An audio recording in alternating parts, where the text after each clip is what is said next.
Ora, rapaziada, como eu tinha prometido a vocês, eu vou fazer alguns comentários bem superficiais em relação a alguns livros, tá?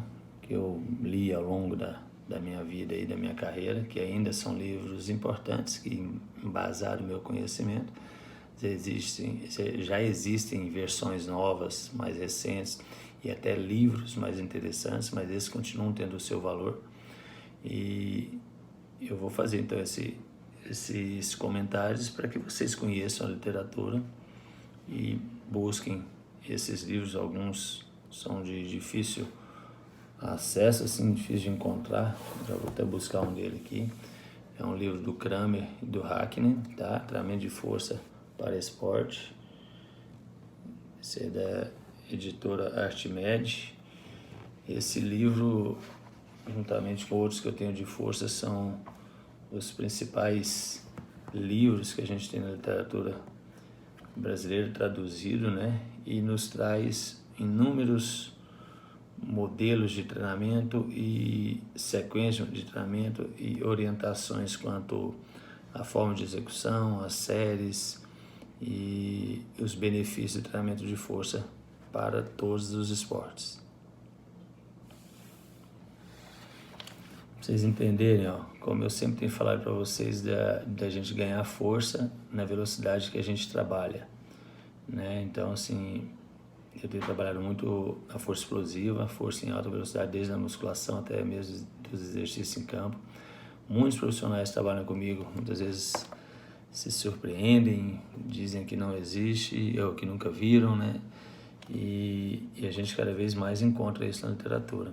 E ele fala que eles, né, na página 83, que os exercícios com produção de potência menos intensa, mas com alta velocidade de treinamento, também utilizam padrões especiais de recrutamento de unidades motoras, que é exatamente a especificidade. Se você quer um recrutamento maior, uma velocidade maior durante o jogo, você precisa trabalhar dessa forma. Não adianta você recrutar de forma lenta, com amplitudes diferentes também, e depois no jogo querer uma resposta diferente disso. Portanto, a base teórica para um método linear de periodização consiste no desenvolvimento da hipertrofia seguindo por uma melhora na função nervosa e em seguida na força e na potência. Isso é repetido a cada mesociclo, fazendo progresso no programa de treinamento. O repouso entre os ciclos de treinamento permite a recuperação necessária, reduzindo, se não eliminando, os problemas de sobretreinamento. Olha que legal aqui. Eu não vou me alongar muito, porque eu peguei 4 livros, senão vai ficar muito longo o vídeo. Mas olha que legal aqui que ele fala logo no início, variações de treinamento. Para produzir uma sobrecarga e, portanto, continuar a estimular o organismo a se adaptar, o treinamento deve ser inovador, ou seja, deve ser alterado na qualidade. E quanto mais inovadora a tarefa, maiores serão as adaptações na capacidade de desempenho para outras atividades. Sempre acreditei nisso, sempre foi o que eu preguei em todos os meus treinamentos e na variação de treinos que vocês veem ao longo dos meus anos aí de YouTube, tá? E aí ele ainda fala aqui, ó, quanto outra coisa bem legal também, que também justifica os meus treinos para jovens atletas, meus filhos e os atletas que eu presto consultoria, independente dos meus atletas profissionais dos clubes. Quanto menos desenvolvido for um componente específico do desempenho, maior será a janela para adaptação. Isso é uma coisa bem natural da preparação física, né? Quando você pega um atleta destreinado, ou até mesmo um jovem atleta, o ganho é muito mais elevado. Não necessariamente que ele ganhe mais do que o atleta bem treinado, mas a evolução em percentuais ela é muito maior porque o atleta está destreinado e o resultado se torna bem mais eficaz. Muito difícil é você pegar um atleta que já está num nível altíssimo de performance e torná-lo melhor ainda. Esse é mais difícil. essa situação aqui nos dá uma janela muito maior de desenvolvimento. Beleza? Busca esse livro aí na internet, eu vou passar para outro, que se eu ficar nesse aqui vai um vídeo inteiro. Pessoal, o próximo livro de um colega de profissão, né? Sandro Sargentin e o Thiago Passos. É um livro que fala sobre treinamento funcional no futebol. Eu já falei isso para vocês anteriormente, até ele usa muitas imagens aqui do Corinthians. Por ser um profissional que sempre trabalhei com a equipe multidisciplinar, que sempre trouxe profissionais de São Paulo para trabalhar comigo, a gente executava já esses treinamentos preventivos muito antes do lançamento do livro. Vou até ter essa curiosidade aqui de ver. Eu usava em 2005. A gente já fazia isso lá no Fortaleza, com o Luiz César Martins, com o Fedato, que hoje é do Corinthians. Pronto, o livro é de 2012. Mas ele também, logo em sequência, em 2007, eu acho que eu já vi uma reportagem relacionada a esse trabalho na base do Corinthians e a diminuição das lesões. É difícil você ter uma previsão, não tem assim ao certo, porque as equipes mudam, né? Os atletas mudam, então características de atletas é totalmente diferente de um ano para o outro. No ano você tem menos lesões, no outro ano você tem mais, não necessariamente o seu tipo de treino causou mais lesões. É uma composição, então essa precisão aí, ela sempre vai ser muito discutida. Enfim, eu só estou dizendo que a gente também já fazia isso, porque o Cezinha nos trazia isso para executar lá no Bahia, no Fortaleza e futuramente, se não me engano, no Vila Nova. Então, 2005, 2006, 2007, a gente já estava executando isso, que era uma coisa muito nova no Brasil ainda, e até hoje a gente executa.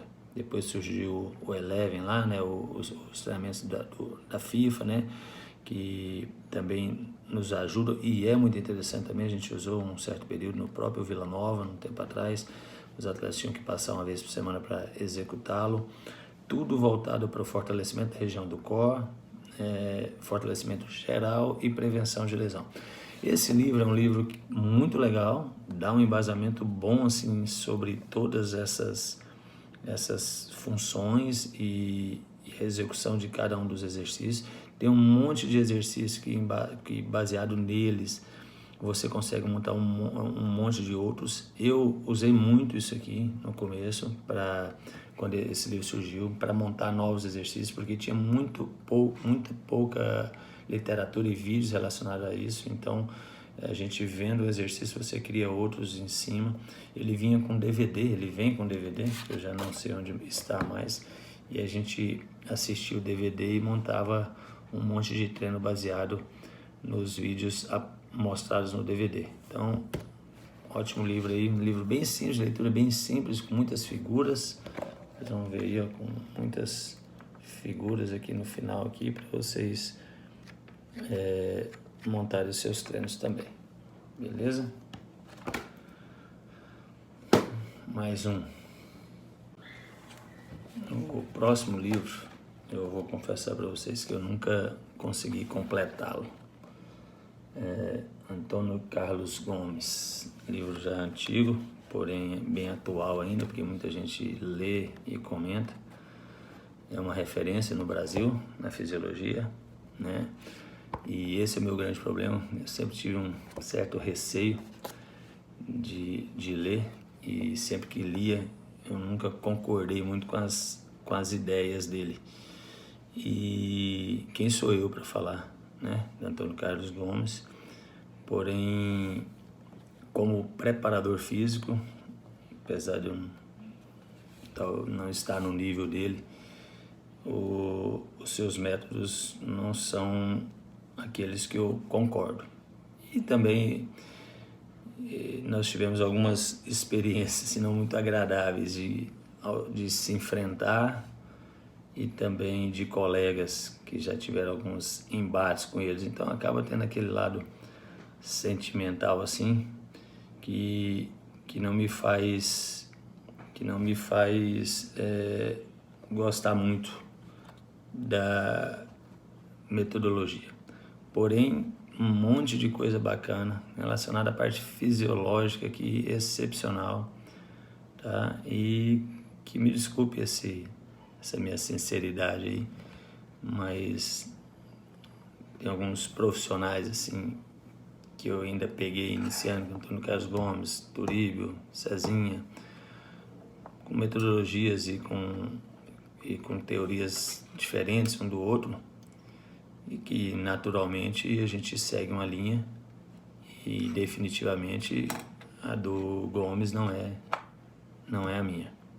Eu vou folhear esse livro com vocês, mas ainda assim é um livro muito lido, e é claro, vocês têm que ler até para ver se o que eu estou falando é certo ou não, né? Assim como eu fiz, para saber se eu estou certo ou se eu estou errado, se o livro é bom ou se o livro não é bom. Eu estava vendo aqui, a gente não pode ser tão injusto também, porque como o livro dele já é mais antigo. Cadê, de quando é? Deixa eu ver aqui, deixa eu ver se eu acho aqui. Devia ter olhado antes, né? Mas enfim, como o livro dele é... Cadê? O livro é de 2008, então muita coisa se mudou de lá para cá e algumas coisas já ficaram desatualizadas, né? Mas ele fala uma coisa aqui que ainda hoje é real em todos os clubes, e os diretores, até mesmo os chefes de departamento não entendem.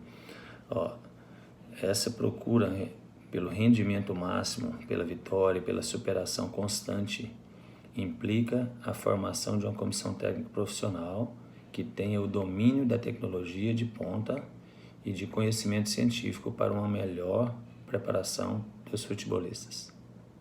Não concordo.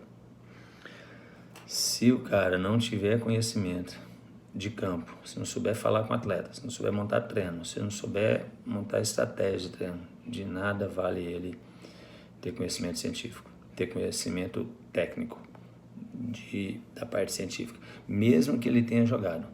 Existem também atletas que jogaram, que aí se tornam profissionais dentro da comissão técnica, entendem de computador, entendem de vídeo, entendem de um monte de coisa, mas não sabem passar para os atletas, e você não tem o benefício nenhum da sua presença ali. E isso eu visualizo e presencio em todos os momentos. Então, assim, tem que ter um conhecimento científico, tem que estar mais antenado com a modernidade, mas tem que saber dar treino. Tem que saber montar treino, tem que estar inteirado com a comissão técnica e tem que saber passar isso tudo para o atleta. Senão não vai a lugar nenhum. Certo? E isso acontece sempre. Esse livro, que foi um dos primeiros a trazer aqui para o Brasil, ele fala do PFE, né, Preparação Física Especial. Isso é bem interessante, que é do Verkoskansky, de 1990, que é metodologia de treinamento esportivo, né, surge o termo preparação física especial. O que acontece? Com as particularidades do mecanismo de abastecimento energético funcional do organismo, o que ajuda a determinar de forma mais exata os meios da PFE, à medida que crescem os resultados desportivos, o efeito da aplicação desses métodos se torna menos evidente. Então, desta forma, segue aumentando o número, a busca do conteúdo mais adequado para cada época e por meio de técnicas sofisticadas de avaliação, porque vai ficando cada vez mais avaliado conforme o atleta vai evoluindo, né? Você fica com menos recursos para avaliá-los, iniciando um novo ciclo de pesquisa que possivelmente levará a um novo progresso da metodologia de PFE, que é a preparação física especial, e no treinamento em geral também. Assim ocorreu quando foram obtidos os dados sobre a importância da força muscular nos exercícios desportivos.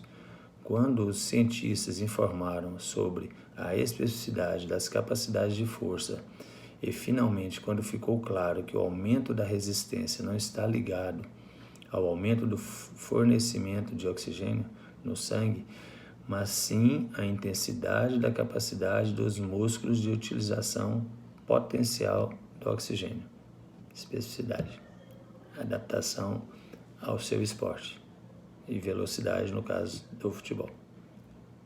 Ele fala aqui também na página 30 que o futebol é simples, né? Porque suas regras são fáceis, entendidas, tal. E aí no jogo existem duas direções. A primeira, quando a equipe tem a posse de bola, então deverá conduzi-la para o ataque, buscando o gol. Segunda, se a bola está em domínio do adversário, é necessário neutralizar suas ações de ataque de ataque e conquistar a posse de bola. Não necessariamente, né? Isso não é regra mais, né? As táticas mudaram muito, por isso que eu digo que assim, tem muita coisa desatualizada. Nessa mesma página ele fala aqui de campos em tamanhos variados, então assim, tem algumas coisas que já mudaram bastante, né? Do outro lado aqui na página 31 também, ele fala que, entretanto, o modelo de organização do sistema tático de jogo de qualquer equipe deve ser determinado e deve variar pouco de acordo de um jogo para o outro. Na estruturação desse modelo é necessário levar em consideração no mínimo dois fatores: o nível de participação da equipe nos campeonatos disputados, a qualidade técnico-tática da equipe na competição. Então, assim, nem sempre, isso depende muito de treinador para treinador, montagem, variação. Eu já trabalhei com treinador que não varia o sistema de forma alguma, falando, deixa os outros se adaptarem a gente, nós vamos jogar com esse modelo. Como tem treinadores que mudam até os jogadores de um jogo para o outro, porque vão se adaptar. Tem outros que tem que adaptar o gramado, tem que levar em conta isso também, que estado que você joga, que campeonato que você joga, que tipo de gramado que você tem. É Série A, todos os gramados são iguais e parecidos. Campeonato estadual, onde você vai trabalhar num gramado muito bom num domingo e na quarta você vai jogar num campo todo embarrado, de dimensões maiores, iluminação ruim. Então não tem como. Isso aqui a variação tática, ela é muito dependente do treinador e naturalmente também do local que você disputa o campeonato, do adversário que você enfrenta também. Uma das coisas que mais mudou aqui em relação ao que ele fala, ele é muito da parte fisiológica, ele até cita aqui o Bangsbo, o Aile, são autores que eu sempre li e me embasei também na parte fisiológica. Na página 33, a distância total percorrida durante o jogo é o que dá a ideia geral da carga fisiológica exigida do futebolista. Não é mais, isso a gente nem olha. Então vocês veem muitas vezes na televisão aí, correu 10 km, correu 12, correu 9, isso aí importa pouco para nós, desde que ele faça num volume alto desse, a intensidade mais alta ainda. Então, o número de acelerações em alta intensidade, a diferença de um tempo para o outro, são as ações em alta intensidade o que mais importa, porque são as que definem o jogo, tanto para defender quanto para atacar, e não o volume de corrida, porque nisso aí está inserido um monte de coisa, né? Você andou, você correu, você caminhou, você correu em alta velocidade, e hoje a gente leva muito mais em conta as ações em alta intensidade. Na página 35, é uma evidência do Bangsbo e do Hoff, tem mostrado que os treinamentos devem se aproximar ao máximo possível das características do jogo. Perfeito. É isso aqui que a gente tem que se embasar, né, e seguir. Vale salientar que na preparação física especial pode ajudar o futebolista a resistir às exigências físicas e a manter suas habilidades técnicas e táticas durante todo o jogo. Desde que os treinamentos sejam programados considerando a relação entre os sistemas de energia, as velocidades de deslocamento, intensidade e as capacidades motoras, assim analisando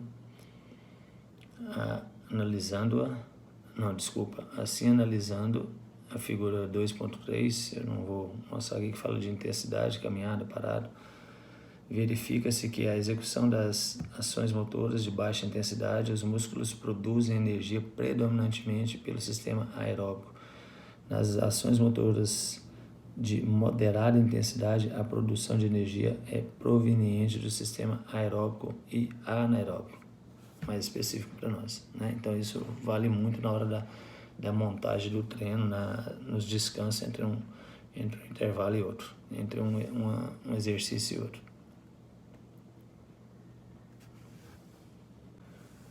E é um grande problema que a gente tem com alguns treinadores que não têm esse tipo de conhecimento, né?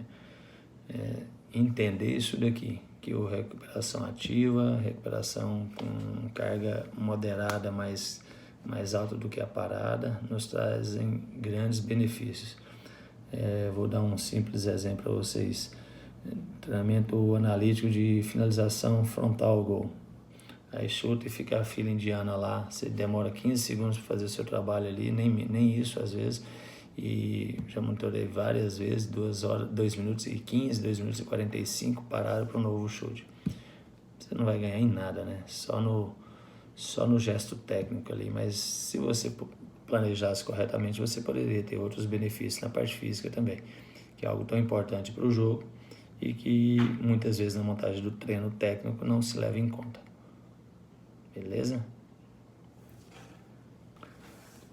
Gente, vou parar por essa daqui, que senão vai ficar longo.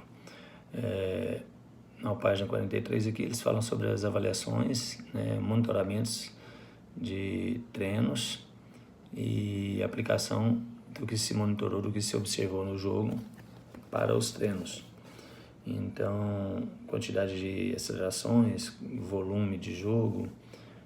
Foi observado que o volume com a intensidade das atividades futebolistas nos jogos e o coeficiente de erro como índice da efetividade. Entretanto, os estudiosos concluíram que é correto observar não somente a efetividade das ações técnicas, mas a sua precisão.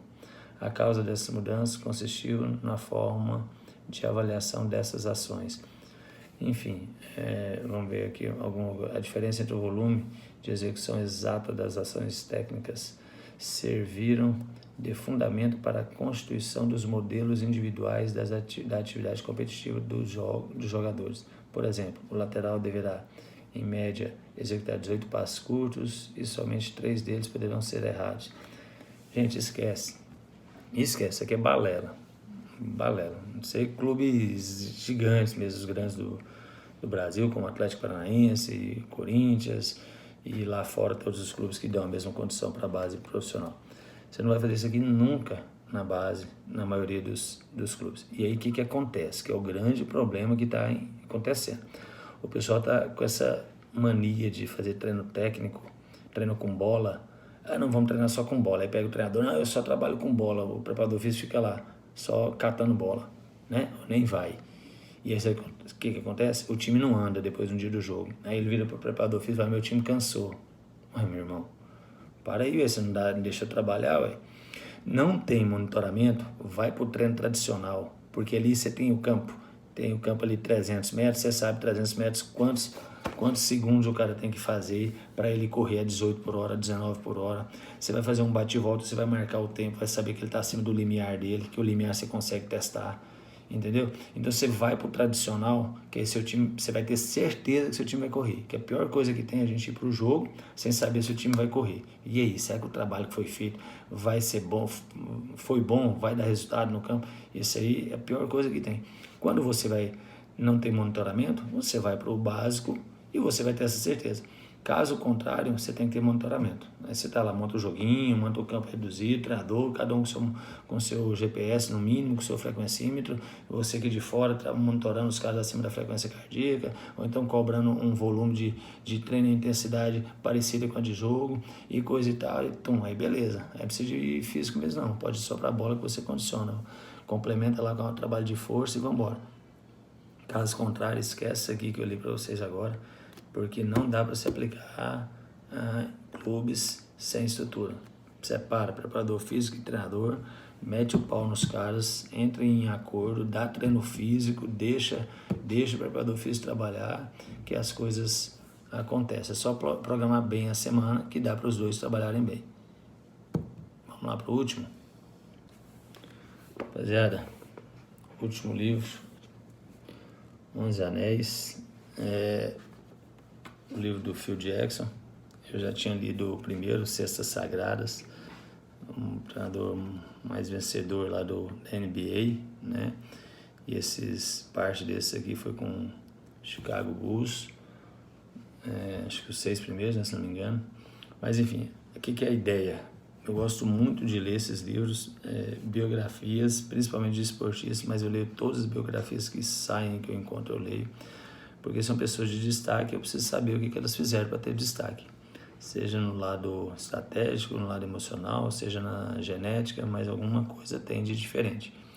E esse cara aqui tinha o poder de tirar o máximo de cada um dos seus atletas. Vou começar numa página já brilhante aqui, ó.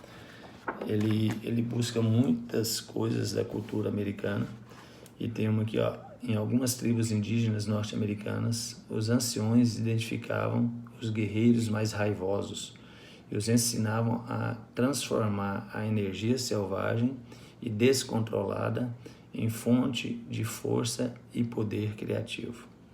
Então, geralmente, esses bravos guerreiros tornavam-se os líderes tribais mais eficientes.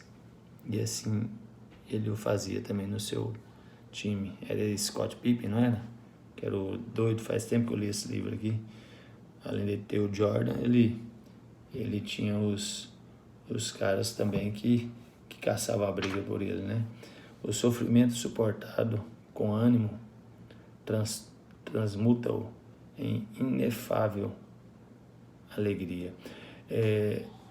Tem muita coisa boa aqui. Uma coisa me chama a atenção, que era o poder de concentração que ele colocava nos atletas, a forma que ele conduzia, conseguindo com que todos acreditassem na ideia dele, e o poder da concentração, como eu disse antes, mas até mesmo da meditação. Eles tinham momentos de meditação semanais, tinham que chegar antes, tinham a disciplina, mentalizavam situações de jogo, ficavam lá focados, de olho fechado, luz apagada, para se preparar para o jogo, para aumentar um pouquinho que fosse o seu rendimento. Eu fiz uma anotação aqui, alguma coisa sempre acontece, mesmo que você não queira, e às vezes são boas. Nem sei porque eu escrevi isso, mas são anotações que eu fiz ao ler a página 16 aqui, não, a página 235, o prazer de não fazer nada. Em quietude, sem fazer nada, chega a primavera e a grama brota por si mesma. Os técnicos da NBA precisam fazer mágica para equilibrar os egos, o que certamente tornou-se verdadeiro quando os reagrupamos no outono de 2000 em Los Angeles. Vamos ver se tem mais alguma coisa aqui. O objetivo: concentre-se na tarefa à mão em vez de reviver o passado ou se preocupar com o futuro. O time estava ficando muito bom em fazer isso. Fechar a cara e trabalhar. Quando as coisas estão difíceis, não tem outra saída. Então, assim, na verdade, esse livro aqui, dá para ler inteiro aqui para vocês. É mais para mostrar o quanto a gente consegue juntar livros técnicos com livros comportamentais, emocionais, que vão nos trazer o equilíbrio e a formação ideal para a condução de um elenco, de um grupo, ou de um único atleta que seja, quando este busca o alto rendimento. Beleza? Boa sorte. Partiu leitura. Ao ver esse vídeo, compartilhe, por favor, dê seu like para a gente aumentar o número de inscritos e de likes lá, para eu passar dos 2.000 inscritos e a gente poder monetizar esse canal e fazê-lo profissional. Um abraço, pessoal.